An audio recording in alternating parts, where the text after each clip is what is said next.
पाकिस्तान में मुनीर की सेना के खिलाफ अब बगावत ने ऐसा विस्फोटक रूप ले लिया है कि इस्लामाबाद से लेकर बलूचिस्तान तक हड़कंप मचा हुआ है।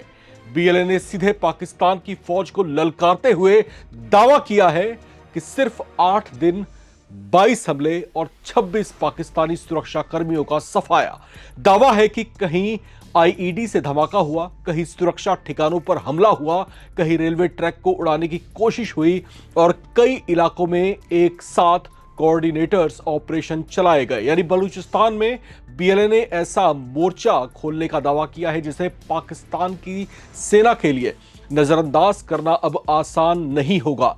लेकिन असली धमाका अभी बाकी है।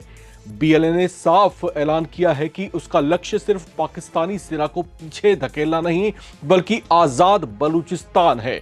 यानी संघर्ष तब तक जारी रखने की धमकी जब तक उसका अंतिम लक्ष्य हासिल ना हो जाए। सवाल यह है कि क्या मुनीर की सेना के खिलाफ बलूचिस्तान में एक ऐसा विद्रोही अभियान खड़ा हो रहा है जो पाकिस्तान की सुरक्षा मशीनरी को लंबे समय तक उलझाए रख सकता है। और अगर बीएलए के ये दावे बड़े पैमाने पर सही साबित होते हैं तो मामला सिर्फ 22 हमलों का नहीं है, यह पाकिस्तान की अंदरूनी सुरक्षा व्यवस्था के लिए सीधा अलार्म है।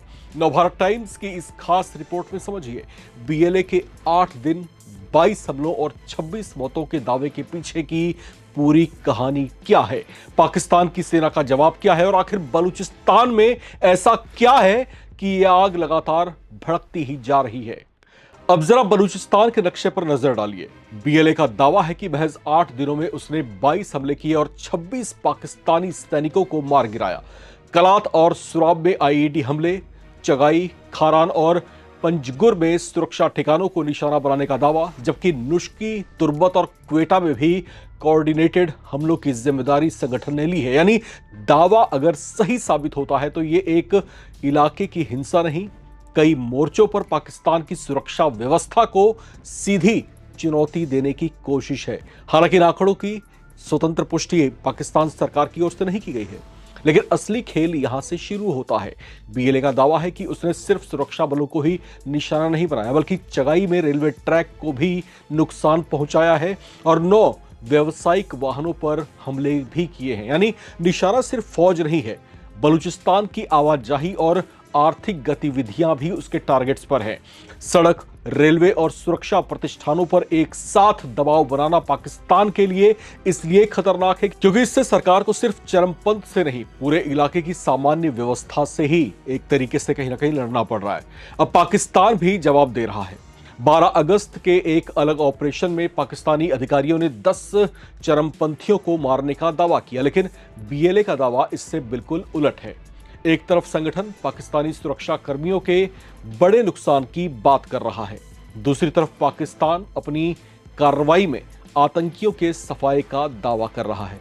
यानी बलूचिस्तान में गोलियों के साथ साथ दावों की भी जंग यहां पर तेज होती हुई दिखाई दे रही है। लेकिन सवाल यह है कि बलूचिस्तान आखिर बार बार क्यों सुलगता है। इसके पीछे संसाधनों के बंटवारे, राजनीतिक प्रतिनिधित्व और सुरक्षा बलों की कार्रवाई को लेकर लंबे समय से चलता चला आ रहा असंतोष है। बीएलए इसी असंतोष के आधार पर स्वतंत्र बलूचिस्तान की मांग पिछले कई दशकों से करता रहा है, जबकि पाकिस्तान इसे सशस्त्र आतंकी विद्रोह मानता है। और सबसे खतरनाक एंगल, बदले का चक्र। बीएलए का दावा है कि उसके हालिया हमले सुराब के कथित पाकिस्तानी एयर स्ट्राइक के जवाब में किए गए हैं, जिसमें 27 नागरिकों के मारे जाने का आरोप उसकी तरफ से लगाया गया था। अब इस दावे की स्वतंत्र पुष्टि भी पाकिस्तान ने नहीं की है। पाकिस्तान जो है इस तरह के मौकों पर हैंड रेस कर देता है, कुछ भी खुलकर नहीं बोलता, लेकिन अगर एक हमला दूसरे हमले का जवाब बनता है तो बलूचिस्तान में हिंसा का ये चक्र और खूनी हो सकता है। ध्यान रखिए, 2026 की शुरुआत में भी बीएलए से जुड़े बड़े कोऑर्डिनेटेड हमले सामने आए थे। यानी ये कोई अचानक भड़की आग नहीं है। संगठन लंबे समय से सुरक्षा चौकियों, रेलवे, हाईवे और आर्थिक इंफ्रास्ट्रक्चर को निशाना बनाता आ रहा है और ये कहीं ना कहीं पाकिस्तान की सरकार के लिए एक बड़े सिरदर्द जैसा है, एक बड़ी चुनौती जैसा है। अब सबसे बड़ा सवाल मुनीर की सेना के सामने है, क्या पाकिस्तान बीएलए के इस बढ़ते नेटवर्क को रोक पाएगा? क्योंकि चुनौती सिर्फ हथियारबंद लड़ाकों की नहीं है, चुनौती है कई इलाकों में एक साथ सुरक्षा दबाव, आर्थिक इंफ्रास्ट्रक्चर पर हमला और लगातार बढ़ता हुआ असंतोष। और अगर बीएलए के हमले इसी तरीके से बढ़ते रहे तो पाकिस्तान के लिए बलूचिस्तान सिर्फ एक सुरक्षा का मुद्दा नहीं रहेगा, ये एक ऐसा मोर्चा बन सकता है जहां हर सैन्य कार्रवाई के बाद बदले का नया हमला सामने आए। यही बलूचिस्तान का सबसे बड़ा खतरा है।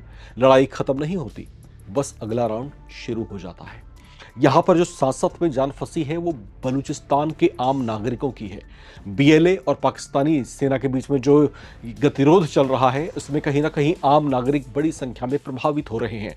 ये समस्या अंतहीन होती दिखाई दे रही है, पाकिस्तान के सामने एक बड़ी चुनौती बनती दिखाई दे रही है। आखिर इसका क्या होगा, इसका क्या अंजाम हो सकता है, आपको क्या लगता है? अपनी जो राय है लिखकर कमेंट बॉक्स में शेयर करें। चैनल को सब्सक्राइब करें ताकि आप ना रहे किसी खबर से बेखबर। देखते रहें नवभारत टाइम्स।